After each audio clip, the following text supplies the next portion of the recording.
Right friends, welcome back to lecture part. This is main events of 9th week from 29th February to 6th March. And please don't forget, we have already dealt with separately for a union budget in 2 modules, railway budget in 1 module and economic survey in 1 module, and please go through those modules. I am not including any of these in these modules because they have been dealt with separately. So if you look at the highlights, legislative framework for Aadhaar finally, and if anyone wants benefits, then Aadhaar is a must. Social security benefits, if the citizens of the country want to get, then Aadhaar is a must. Then Setu Bharatam, that is with a view to eliminate level crossings on national highways in this country by 2019. First ShangriLa Dialogue, and this is for the first time India conducted such type of dialogues.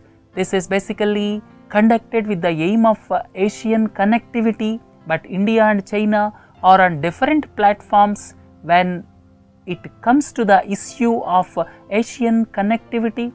Then if you look at other issue, assembly elections in 5 states, union territories, that means 1 union territory, Pondicherry, and 4 states are going to be held shortly.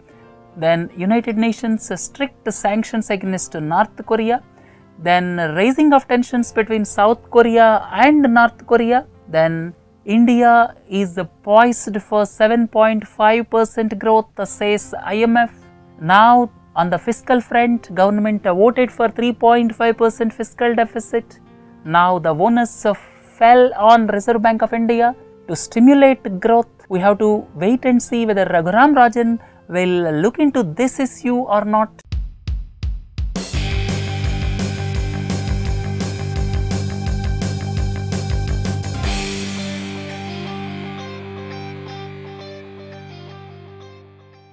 First and foremost is the legislative framework for Aadhaar.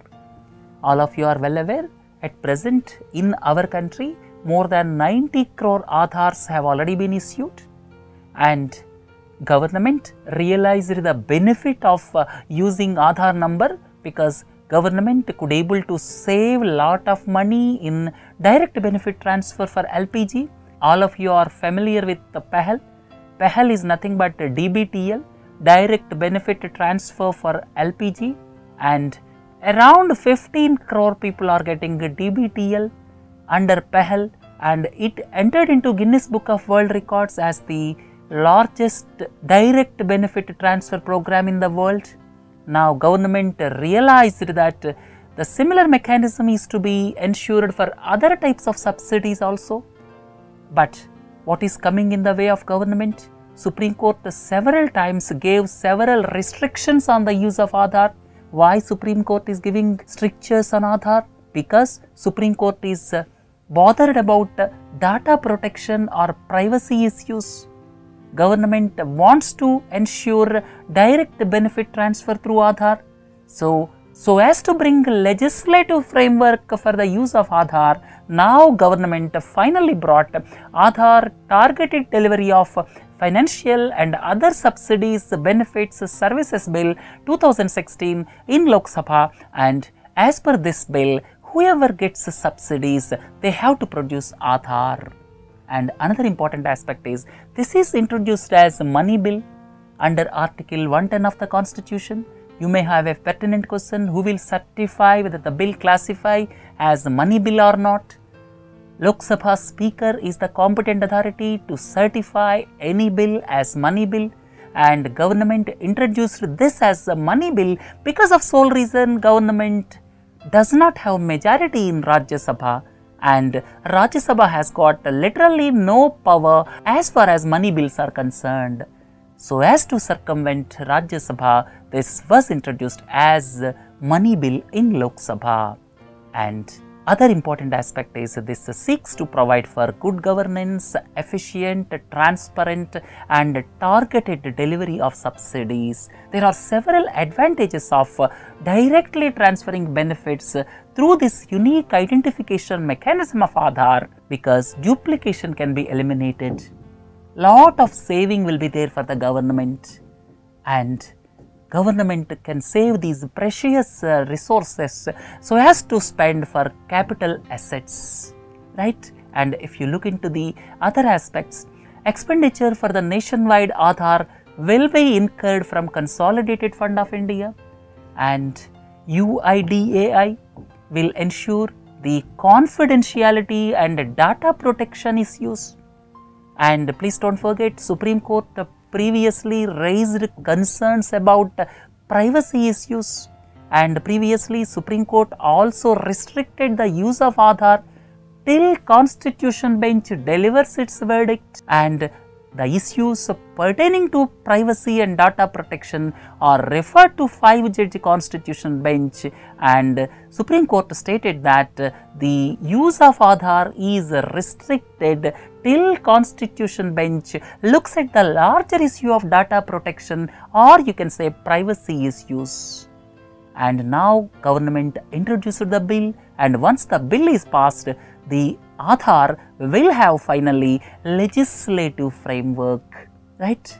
So no one can question the implementation once Parliament ratifies this, right? And other important aspect is, as per the provisions of the bill, it cannot confer right of or proof of citizenship or domicile, and this will be used as identity only for direct benefit transfers and for other forms of identity required for day-to-day activities. So the main purpose of Aadhaar is so as to act as identity proof, that means unique identity, so that government benefits can be channeled directly to the individual, right? And if you look at the data protection issues, there are certain clauses as far as data protection is concerned. First and the foremost is, as per section 29(4), no Aadhaar number or biometric information will be made public except for the purposes as may be specified by the regulations. So the biometric information of Aadhaar should not be revealed normally. And section 33 has got another stipulation that this confidentiality clause can be violated if it concerns national security, and to obtain information, the direction should come from senior officer, not below the rank of joint secretary to the government. That means the provisions given in Aadhaar bill are quite satisfactory. If you look at the privacy issues, and only thing government has to ensure is this data protection or privacy issues should be followed in true letter and spirit, so that no citizen should be put to inconvenience in later stages, right? The most important issue is implementation of this act once it is passed. Right friends, look into the next issue. Setu Bharatam project launched, and here Government of India launched on 4th March. The basic idea of Setu Bharatam project is to eliminate all the railway level crossings on national highways by the year 2019. That means during the next 3 years, no railway level crossing will be there on any national highway. That is the main goal of this Setu Bharatam, and as per the project report, 208 ROBs or RUBs are to be constructed at a cost of more than 20,000 crores, and 1500 old bridges are required to be rehabilitated or reconstructed at a cost of rupees 30,000 crores. So the project cost entirely will be around 50,000 crores. Alright friends, if you look at the next issue, first Raisina Dialogue, India, China think in their own ways. This is the first of its kind organized in India, and all of you are familiar with such type of dialogues in Western countries, and one such dialogue is the famous ShangriLa Dialogue, which is being held regularly in Singapore, and Government of India, especially this Ministry of External Affairs, in cooperation with Observer Research Foundation, started this first Raisina Dialogue. Why the name is given Raisina? Because Raisina Hill is the seat of power in this country. this South Block, North Block, Rashtrapati Bhavan, Prime Minister's office, these are all situated on the Raisina Hill. When the government headquarters or the capital was shifted from Calcutta to Delhi in the year 1911, this Raisina Hill was developed as the seat of power. That's why this dialogue is given the name of Raisina Dialogue. And theme for this first Raisina Dialogue is Asian connectivity, and the ideas discussed for Asian connectivity are One Belt, One Road initiative of China, then India's plans in Indian Ocean region, then comes BBIN, that is Bangladesh, Bhutan, India, Nepal, then BCIM corridor. This BCIM corridor connects 4 countries, Bangladesh, India, China and Myanmar, and security and growth for all in the region, that is Sagar as coined by our Prime Minister. So, these are the issues where deliberations were held with regard to this Asian connectivity. That means how to interconnect Asia. In fact, South Asia itself is not connected well because of the tensions between India and Pakistan. And this Asian connectivity is also the most difficult task because of the difference of opinions between India and China on one hand and India and Pakistan on the other hand. Anyhow, the dialogue was held on Asian connectivity, and all of you are well aware this One Belt, One Road initiative is integrating Asia with Africa and Europe by road connectivity as well as maritime connectivity. And all of you are familiar with the BBIN project, that means a seamless travel across 4 countries. It was decided almost a year ago by the transport ministers of 4 countries at Thimphu, Bhutan. Then this BCIM corridor, that is a part of OROP project. So, these are all the issues discussed, but India says its plans for connectivity are cooperative rather than unilateral, probably taking a dig at China. And China says OBOR is not exclusive to China, but it is for all concerned. So, there are divergent views as far as India's plans and China's plans are concerned.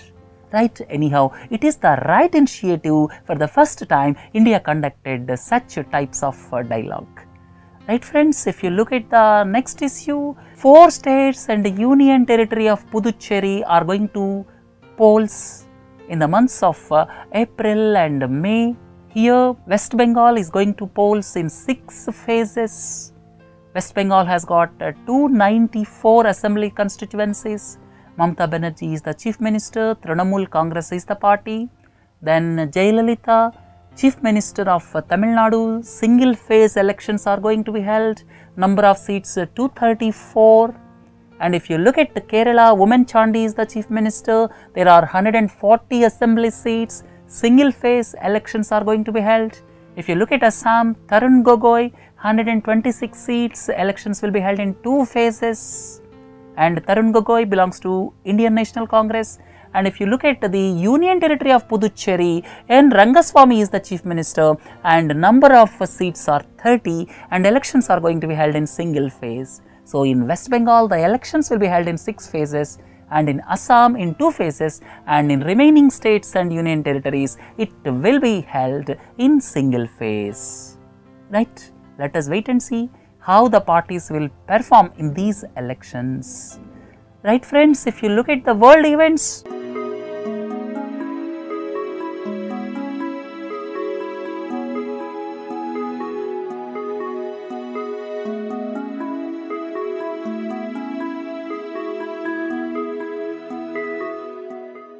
United Nations strict sanctions against North Korea. Why United Nations imposed strict sanctions? Because North Korea claimed to have tested hydrogen bomb on 6th of January. Then on 7th of February, they stated that they launched a satellite, but the world believes that they tested ballistic missile.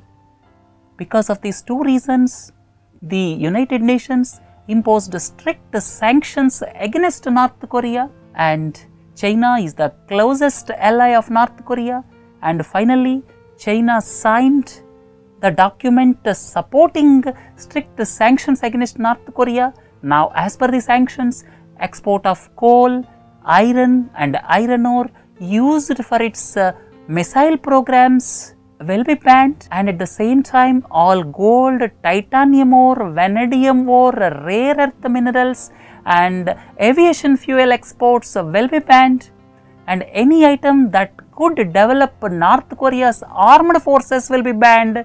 So, strict sanctions were imposed, and at the same time another stipulation is member states must inspect all the cargo to and out from North Korea, and another important aspect is an asset freeze on North Korean funds linked to nuclear and missile programs.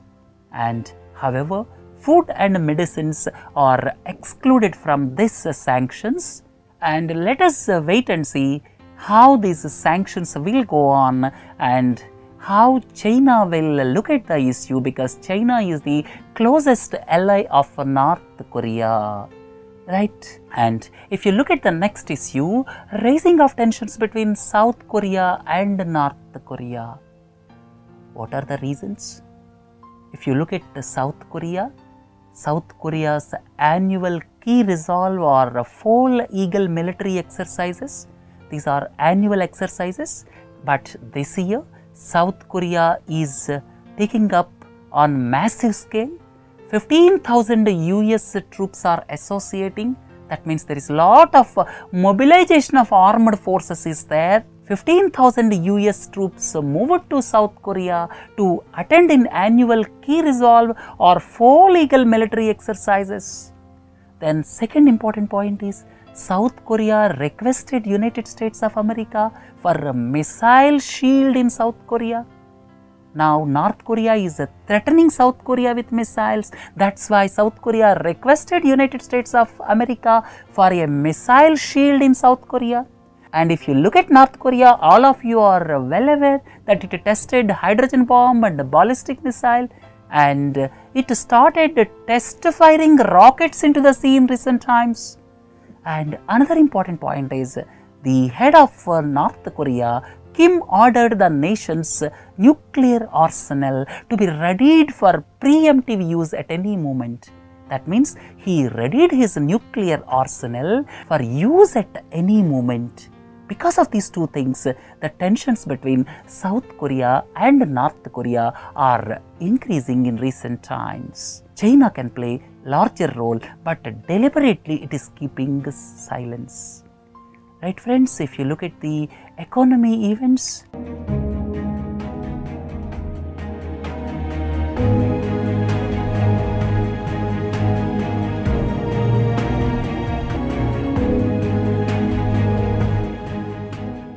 first and the foremost is IMF report says that India can grow at 7.5%, and it has given positives, it has also given negatives, it has given external risks, then it has also given further suggestions.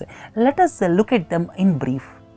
First positive sign is low crude oil prices, because India is predominantly import dependent country as far as the crude oil is concerned. Around 75% of our requirements in crude oil are met through imports.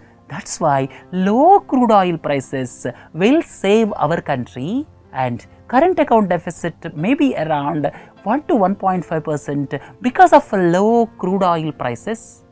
Then controlled inflation, all of you are well aware, our average consumer price index inflation current financial year is around 4.8 or 4.9%.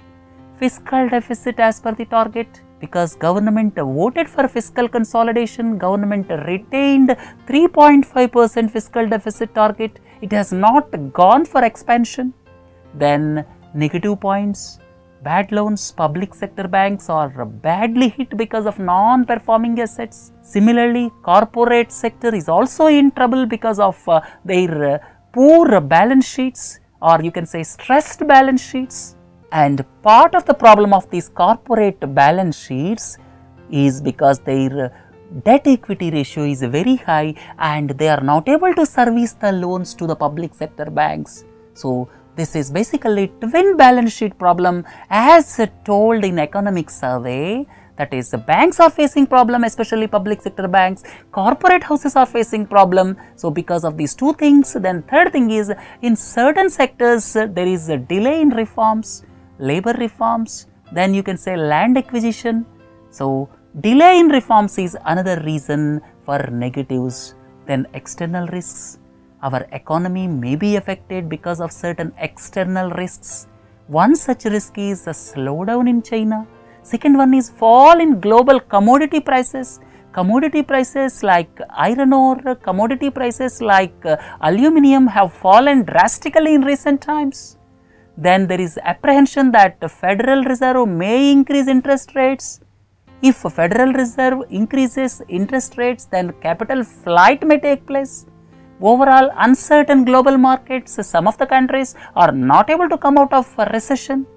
So, these are the external risks. Then further suggestion says, please improve supply side bottlenecks, improve rural infrastructure, improve world class infrastructure, land reforms are required, labor reforms are required. So, these are the suggestions given in IMF report. IMF rightly pointed out the aspects which are conducive for growth and which are required to be improved. Right friends, if you look at the last one, onus on GDP now falls on Reserve Bank of India. Why? The government of India decided in its budget to keep fiscal deficit at 3.5%, and some experts felt that it can be increased to 4%. What will happen if fiscal deficit is increased? If fiscal deficit is increased, government can borrow more money and that money can be used for some productive assets. So, employment can be created, GDP can be increased. But finally, government voted for fiscal consolidation path.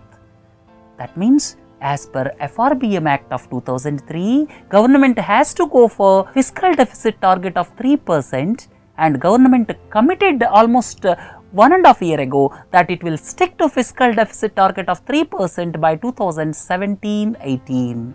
And with that commitment in mind, government voted for fiscal consolidation of 3.5%. So, government cannot borrow more money.